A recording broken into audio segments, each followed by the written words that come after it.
the next panel is going to be on mental health, and I would love to invite my amazing panelists up on stage while I talk about why this is another important topic.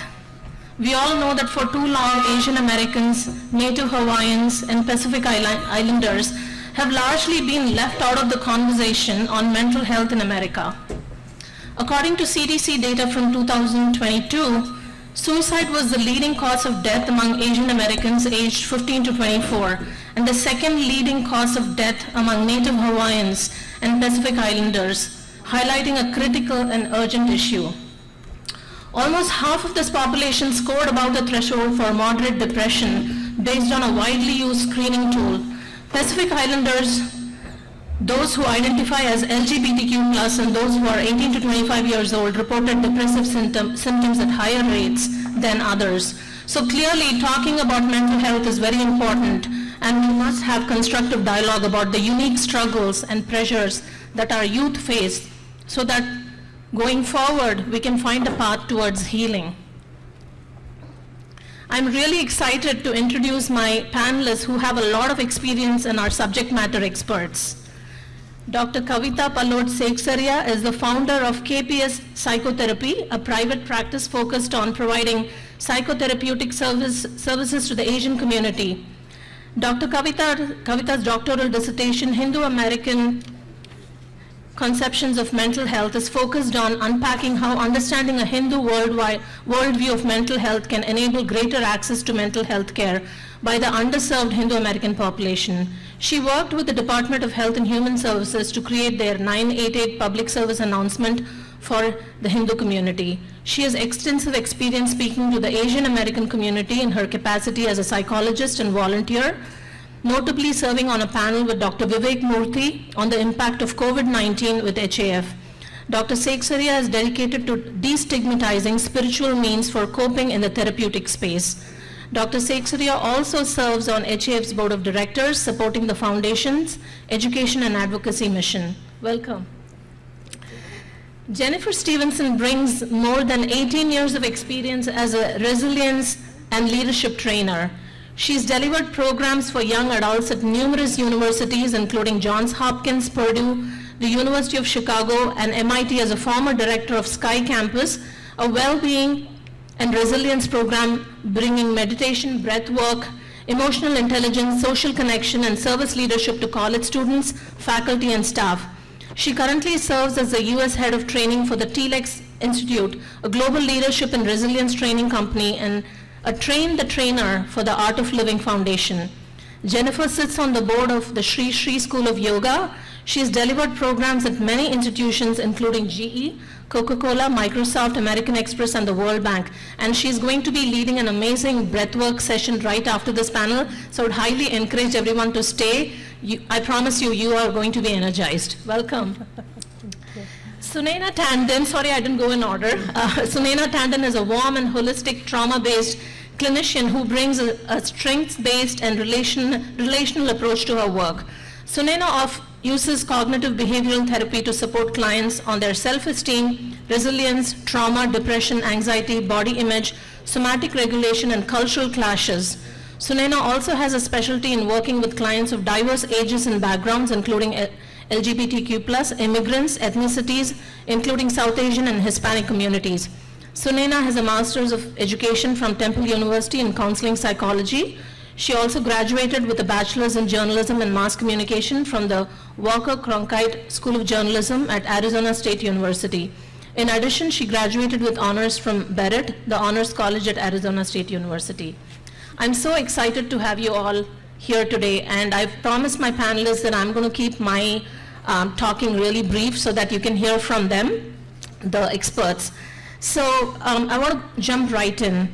Kavita, maybe we can start with you. So can you explain how cultural factors, stigma, family dynamics, and discrimination create unique barriers to mental health and wellness in the Asian American communities? And the second part of my question is, in your experience, do you find that Asian Americans are less likely than other ethnic groups to seek mental health services? Yeah, it's a great question. And can you guys just give me a nod if you can hear me okay? Yeah, okay. Oh, better? Yeah. Yeah. Okay, so I want to zoom out for a second before we talk about Asian American youth specifically, to talk about the crisis that's facing all of our youth in this nation, right? Because we are seeing an epidemic where more people have access to mental health resources than ever before, and we're seeing higher rates of depression, anxiety, and unfortunately suicide, like you mentioned as you opened our session, right? And when we try to understand the context that's hitting everyone, we have to see the massive impact of social media and the way that it's rewiring our young people's brains, as Helensia spoke to so powerfully earlier today. We have to also understand kind of some of the systemic issues that are facing them, and that for the first time we have a generation that's worried that they economically won't do as well as their parents, and the helplessness and the hopelessness that is stemming from that, along with a lot of climate anxiety and other types of anxiety that we're seeing. It's not that the world has never been terrible, but we're seeing it affect young people, possibly because of the way that social media leads them to think about these problems that is really, really painful. Obviously, our polarized climate, the way that education is changing, the climates on college campuses are changing, all of these things are coming together to really have a negative impact on mental health. And at the same time, honestly, like, I'm a psychologist and proud of the work I do, but I have to tell you that I think that the mental health field in a lot of ways is failing our youth, right? Because if we're talking about the way that access has increased, but the epidemic of mental health is also increased, and we have to like really grapple with what that means. And I think that some of the reasons that that is true right now is because psychology, as it's mostly practiced here in this nation, or mental health generally, right, is a very kind of Western individual culture focus. And so what it does at this time is it increases self-consciousness, right? Therapy is a space to reflect, and while when it's done powerfully, that's an opportunity to recognize patterns, to see how we can grow, to change our decisions, to bring our life in line with our values. When done incorrectly or poorly, as it can be, it increases the self-consciousness that actually then ends up increasing these symptoms of depression and anxiety that we're seeing explode, right? And so I want to first create that context, and of course individual practitioners are doing really great work, but when you see that the mental health industry hasn't like banded together the way we need to fight the effects of social media on our kids and really push to really grapple with what are the iatrogenic effects of our therapy, how can we make sure that we're serving everyone well and helping them grow the way that we want to, we have to grapple with some of the inherent factors of the field. And this is where, when we come to Asian Americans specifically, right, we see that there's some real inherent strengths in our community, as well as some challenges that we all need to be really mindful of as we think about how to protect our kids. So our communities tend to be collectivist, and in this moment where we're, again, experiencing people being more disconnected than ever, we have a strength that we need to recognize and be able to give to the youth and saying, like, actually, like, hang out, go to the festival, like, meet in person, connect, and be a part of something that's bigger than you alone, because getting out of your head is what you need, perhaps more at times for some people than the reflection piece, right? Of course, I want to be just as mindful that, of course, we have some challenges, right? Our communities tend to hold a lot of intergenerational trauma. We have a tough time talking about feelings, and while I'm saying on the one hand that, like, at some level that can be healthy to get us out of our heads, when we're really suppressing a lot, it's really problematic, right? And so we have to find a new balance for this new context and this new world we're in, to be able to help our children connect while also understanding what it means to talk about what we're feeling, to be okay with exploring the different ways that we need care, because again, the world is different than the one we grew up in, and there's a lot to grapple with there. So Thank you. You touched on so many important points, and I wish this can be a 2-hour session because, like you rightly said, social media is really harming our youth. And Dr. Vivek Murthy, in fact, wrote a book on loneliness. It's an epidemic right now, and it's not a conversation that enough people are having, which I think is very important. But hope we can come back to some of those points later on. I'll go in order now. So Sunaina, would love to hear, and I'm sure our audience is also waiting to hear, in your practice, what have you encountered? It's the same question. How do cultural factors and stigma and all of that play a role? And are Asian Americans less likely than other ethnic groups to seek mental health? So yes to everything Kavita said, and to piggyback off of what you said, I think language is also another huge part that is difficult, because every time I've tried to research how to speak about mental health in some of our different various native languages, which across Asia there's so many, I've really struggled to find good verbiage that's a good enough translation. Like, for example, I speak Hindi, Urdu, Punjabi, and like udas was the closest word I could find for sad, but it doesn't translate the same way as, like, it doesn't have that same feeling, right? Like, going from mohabbat to love, mohabbat feels much more dramatic than the word love in English, but udas doesn't really hold the weight of depression that when you say depression in English. So that makes it really hard then for, let's say, first generation children to communicate with their parents what they're experiencing, because also then some of these concepts start to feel like very foreign concepts to their parents. And I've heard people say things like, well, we don't experience depression, that's an American thing, and the West has made that up. But so that makes it really difficult for the kids to then explain to their parents. And so we're seeing now there's a communication barrier in treatment, and then also within the family home. So I would say language is one of them. And then also like lack of culturally relevant therapeutic interventions, because something that I was really interested in and focused in on is, what does indigenous psychology look to South Asia, specifically as a South Asian? And as I started researching, I came across this article that was saying that the Gita was one of the first forms of cognitive behavioral therapy, and they made a whole case study for that. And as I read through it, I was like, wow, this is like really valid, and this makes a lot of sense. And then what I was able to do was able to take a lot of different Western theories and find like a cultural relevant, whether it came from Gurbani or from, which is from Sikhi, or from Buddhism or Hinduism or Islam as well. And that has really helped a lot of my clients, because now we're able to combine what the West is saying in a way that they're able to digest and understand that feels like home as well. And that has had a better impact in therapeutic interventions. And I would also say the next one that I had on my list was also lack of psychoeducation. When our parents come here, I think, like we talked about intergenerational trauma, you had mentioned slightly, which we can dive into deeper later, but you don't know what you don't know, right? And so like when my mom was growing up in India, it's not like they were talking about mental health, right? They were still just surviving. I mean, partition had just happened to my grandmother's age. And then there's been more violence, if I'm just looking at South Asia in itself, even in my mother's generation, right? Like 1984, for example.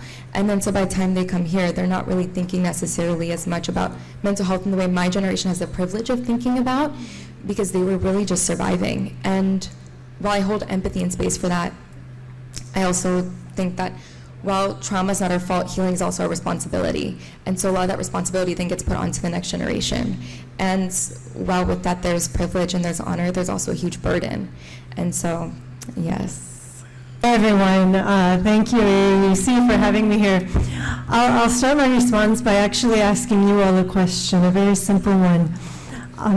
Have you at any point in your life practiced physical fitness? You raise your hand? Yes? Most of us have, yeah? And me asking you this question, it's a pretty simple, non-invasive question, yes? It's not too personal, yes? Yes? How about if I ask you if you're practicing mental fitness? Or you don't need to answer, by the way, but just consider what it does for you internally in hearing the question. Are you practicing mental fitness?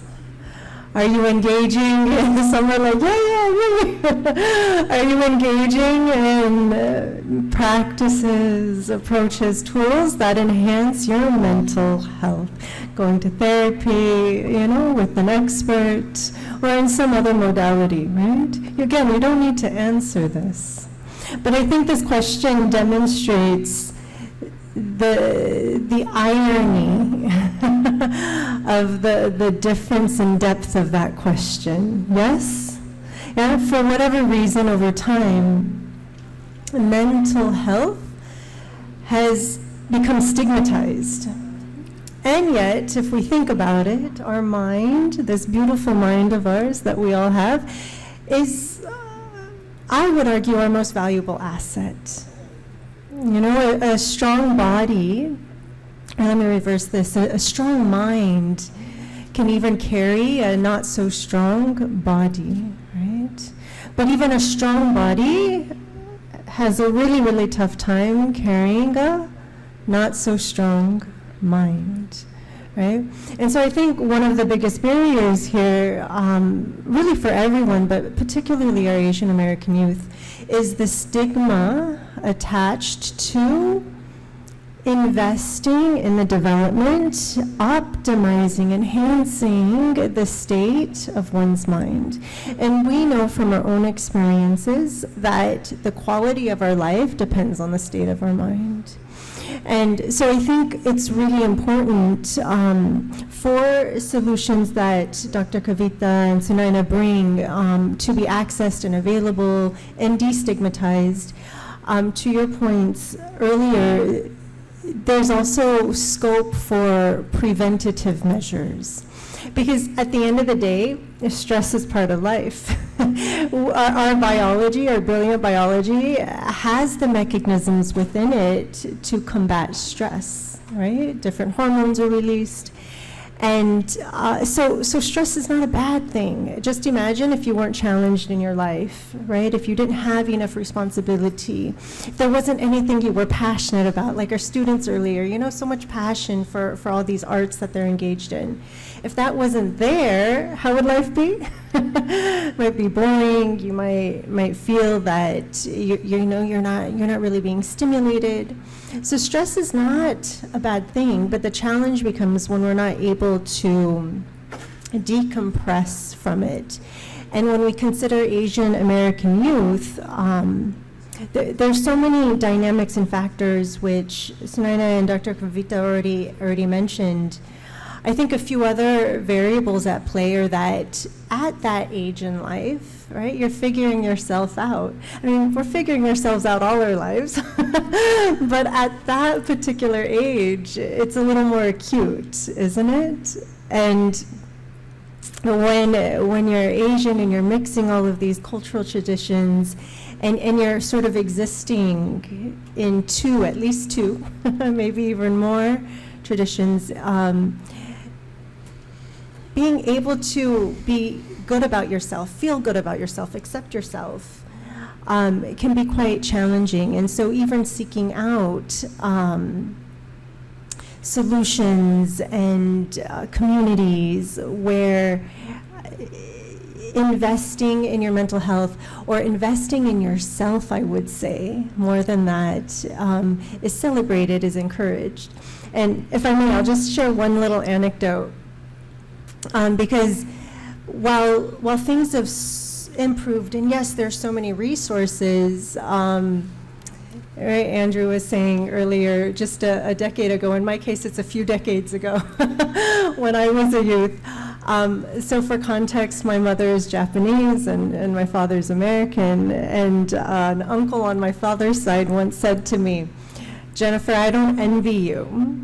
Well, like, what a thing to say to a young adult. I don't envy you, because you have 1 foot here in Japan, and you have 1 foot here in the U.S. So from his perspective, he viewed that as a burden, right? And yes, it was a burden at that time, but it's all a matter of perspective and the ability to connect with oneself, like oneself, where that perspective of burden can be flipped. The narrative can be flipped to, oh, instead of a burden, this can be such a joy, this can be such a blessing. So while, yes, there are challenges when we live at the intersection of different cultures, different value systems, there's also a lot of richness and joy that can be pulled from that. And so we think one of the barriers is keeping the two separate, right? Adds to this dynamic. Thank you for that. And I took notes, and I think it's worth repeating what you said. Quality of life depends on the state of our mind. Invest in yourself. So, love that. And I will move on to this model minority stereotype, which characterizes the nation's Asian population as high achieving, economically and educationally, which has been attributed to Asians being hardworking and differential to parental and authority figures, among other factors. The stereotype generalizes Asians in the US as intelligent, well-off, and able to excel in fields such as math and science. Additionally, the model minority myth positions Asian Americans in comparison with other non-white groups such as Black and Hispanic Americans. For many Asians living in the United States, these characterizations do not align with their lived experiences or reflect their diverse socioeconomic backgrounds among Asian origin groups in the US, and there are wide differences in economic and social experiences. Additionally, academic research has investigated how the pressures of the model minority stereotype can impact Asian Americans' mental health and academic performances for our youth. So data from the National Institute of Mental Health suggests that this stereotype can contribute to underdiagnosis and undertreatment. So do you agree that the stereotype impacts the Asian American community? And I would like to know if this is harmful. And like Kavita said, there has been more access and resources than ever before, but we are seeing a huge increase. So something is not working. So can culturally sensitive strategies help in the healing process? Kavita. Yeah, it's such an interesting question because I think we have to start with an acknowledgement that in a lot of ways, at least parts of our community cherish this model minority stereotype, right? It has a lot of positive things to say about us.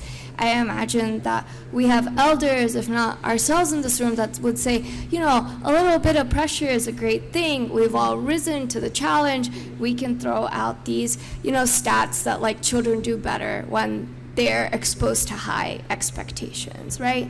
And so I think that when we name that these are the reasons that there is this push and pull relationship with this stereotype, then we're better able to understand how to really grapple with it, right? Because I do think that there's an argument to be made for some high expectations being kept for ourselves, for our kids, as parents, as community members, that we have to understand that this stereotype in of itself really pushes like only one definition of success, and it's one that's really oriented around assimilation, right? And so when we understand that, like Sunaina used the word privilege earlier, and I think it's really important to recognize a lot of people, and I'm a second generation immigrant myself. My parents were born in India and moved before I was born.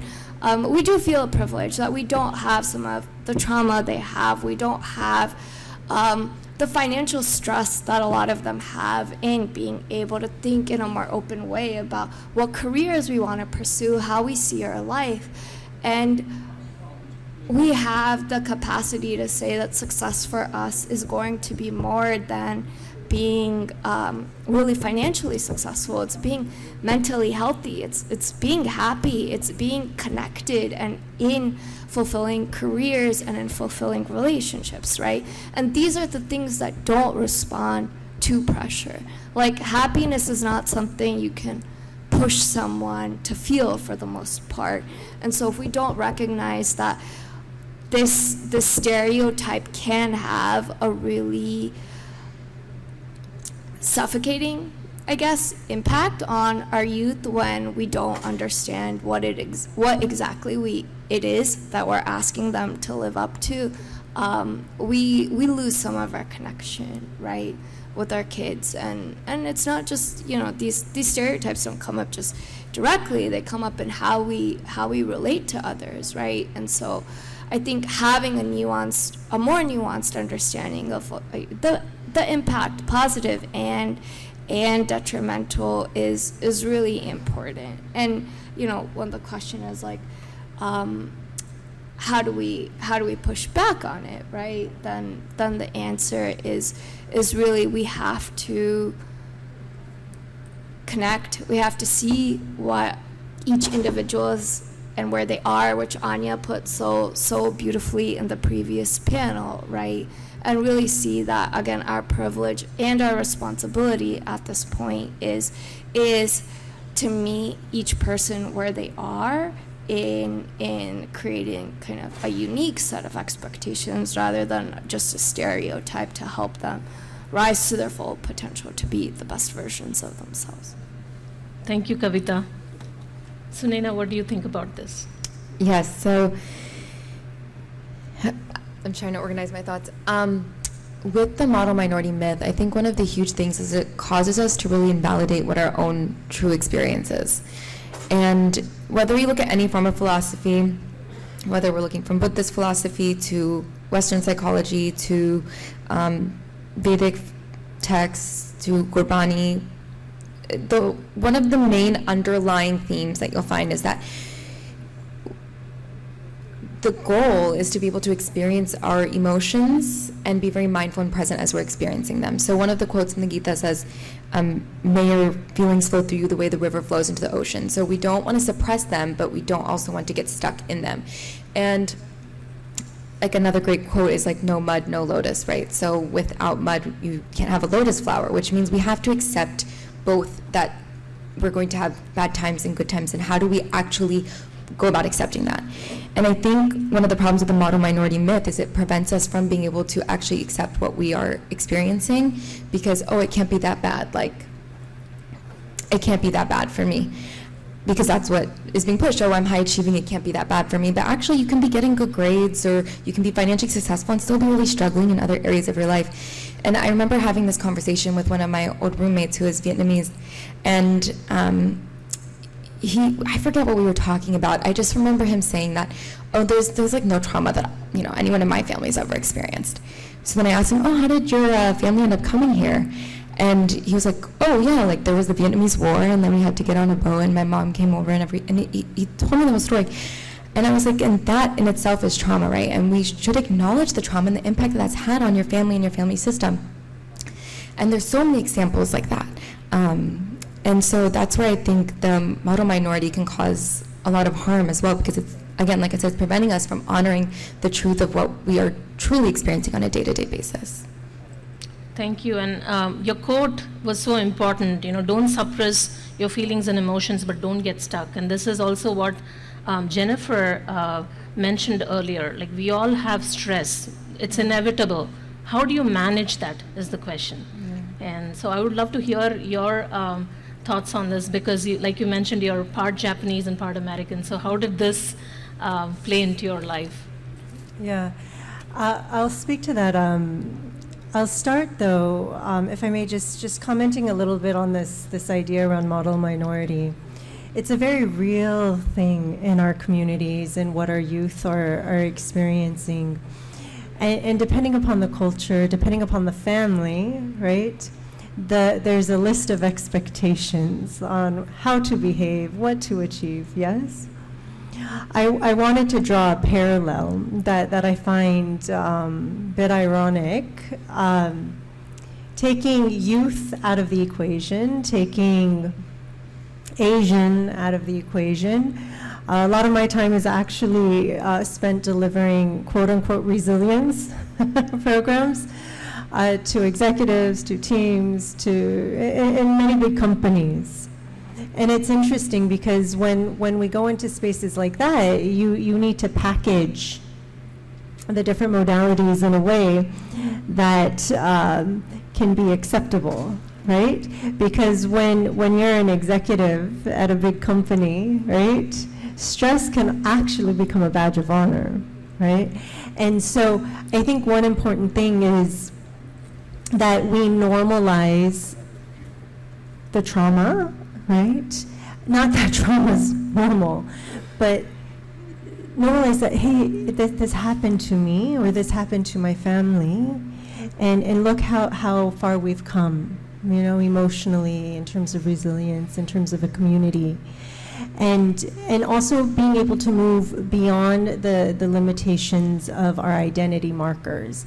All our cultures can enrich us and bring so much juice and value to our lives. At the same time, when we recognize as people, as humans, at the core of who we are a state of joy, of peace, of love.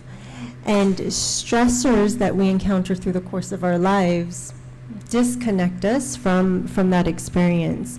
And so to come into your question, Ramya, a lot of the work that we do on our college campuses is creating an opportunity, a space for students to come together and learn different tools, different modalities that are based in the breath, based in meditation, that are delivered in a way where it's fun, and they're connecting with one another, they're connecting with themselves most importantly.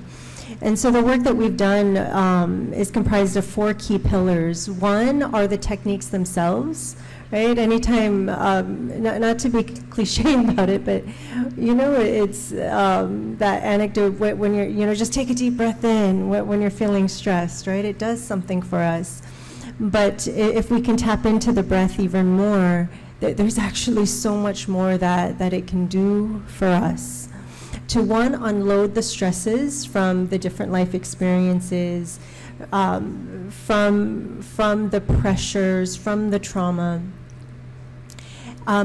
Without having to think through it, it naturally unloads the stress from our system. And then, of course, there's meditation. So this is one big piece of what we do, a key foundation. The second is service and leadership. So the idea here is, if I'm able to lead myself well, right, if I'm able to manage my own mind well, then it becomes a lot more easier for me to lead with others. Not lead others, but lead with others. So whether that be my parents, my peers, my teachers, whoever it is that's there in my life. And then service is huge, because when you're feeling bad about yourself and you're only thinking about yourself, clearly you're not thinking about serving others, right? But the moment that you extend your hand to be of service to someone else, that can really shift that dynamic, that narrative of from what about me to what about you. And doing something to uplift someone else, in turn uplifts our own mind. So these are 2 components that are part of the programming that we deliver. The other is social connection. You know, everybody's probably aware that there's a loneliness epidemic in this country, globally, and it's ironic because social media is connecting us so much these days, and yet our youth are even more isolated behind these screens where we've got these curated ideas of who we are. And so real social connection is so important. And one of the feedback that we get from our programs, or I should say from our students that take the programs, is they tell us, you know, here I can just be me. Like, what a freedom is that? What a relief is that?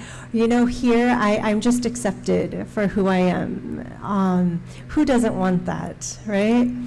And the other piece of what we do, the 4th pillar, is emotional intelligence. So just frameworks that help us, one, navigate life in a way that we're able to better thrive in life.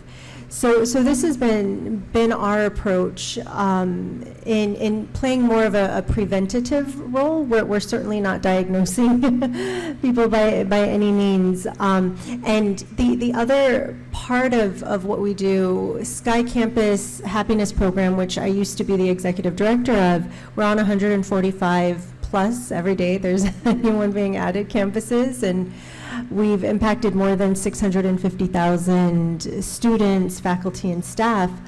But what I personally love about the program is that it's actually student-driven. And so when you have students that are promoting, teaching, encouraging these programs where they can come together and learn tools in a destigmatized way, in a fun way, it makes it more easily accessible, adoptable, and life becomes more and more of a celebration with one another. Wow, amazing. I think we can all use some resilience training, and you know, how amazing would it be to have these programs as part of high school curriculum, right?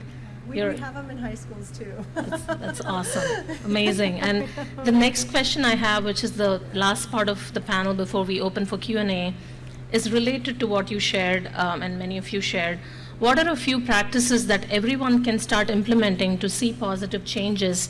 And are there any examples that you can share from your practice that has helped our youth? Kavita.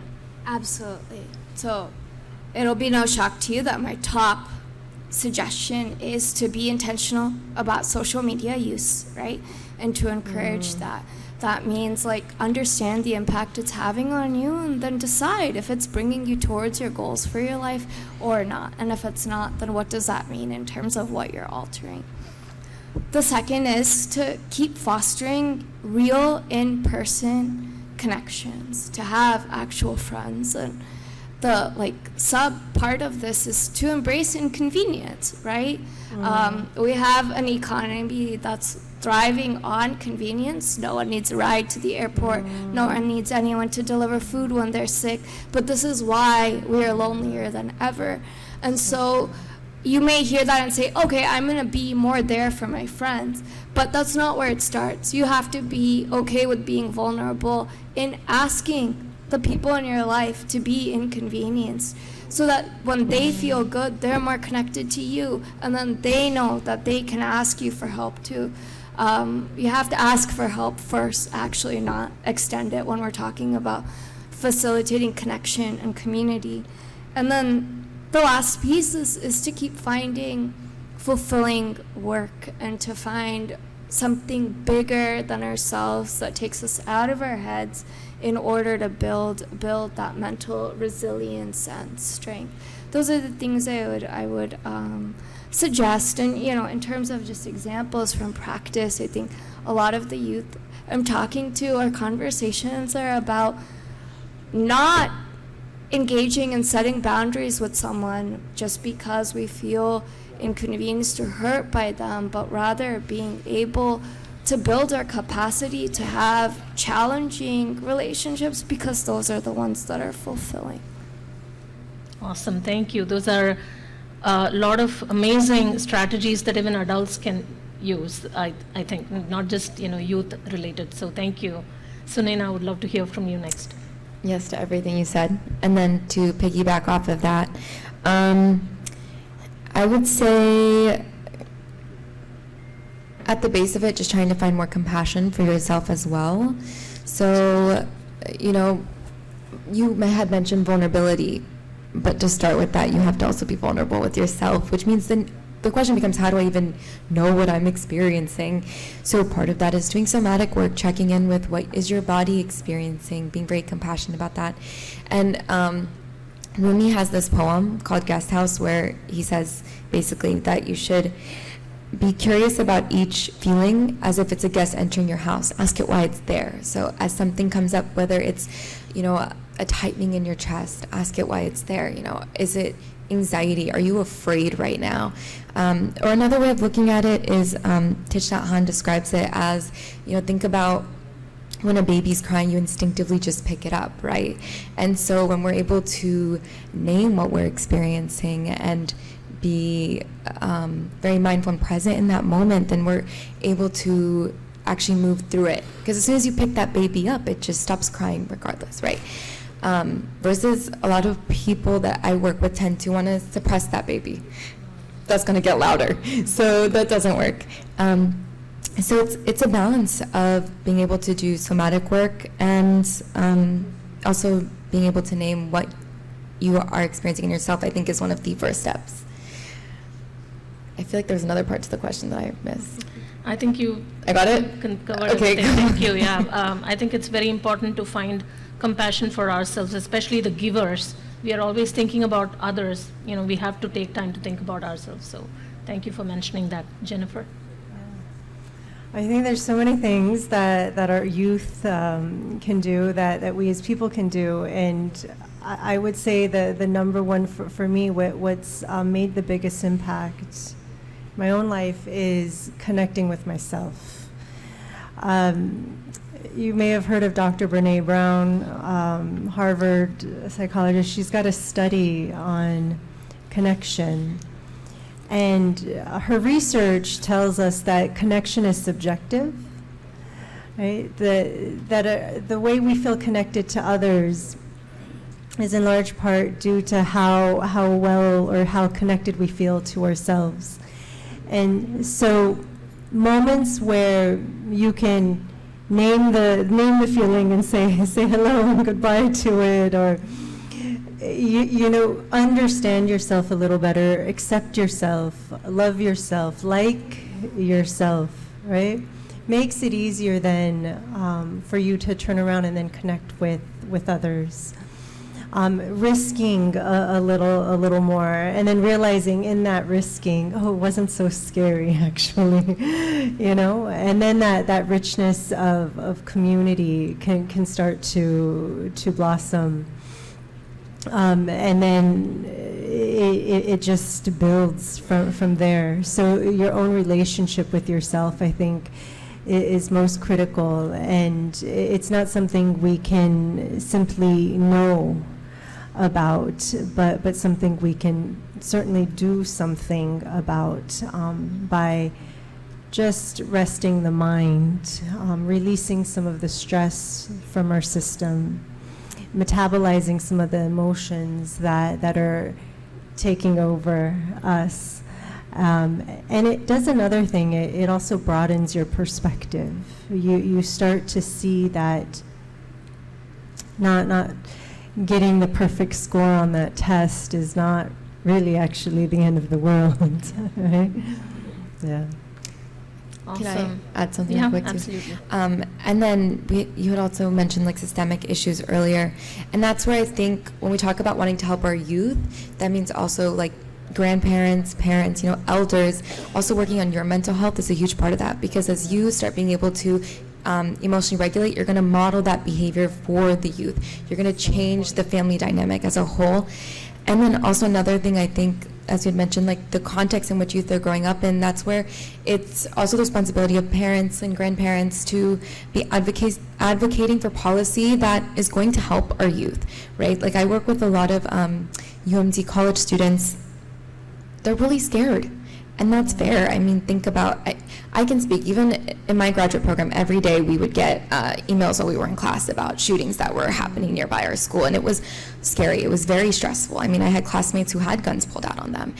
We've already had over 45 mass shootings, I believe, this year in schools this year in itself.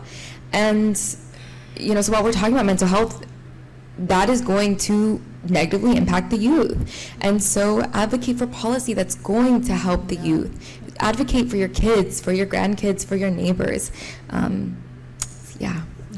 Absolutely. It's so important to talk about advocacy, because, I mean, a lot of people in this room are very well connected to elected leaders, and, you know, this is something that we need to keep pushing, because it's super important to have the direction come from a higher level. So what an amazing panel. You know, this brings us to the end of this discussion. I do want to open it for Q&A, but let's give them a huge round of applause. Thank you all.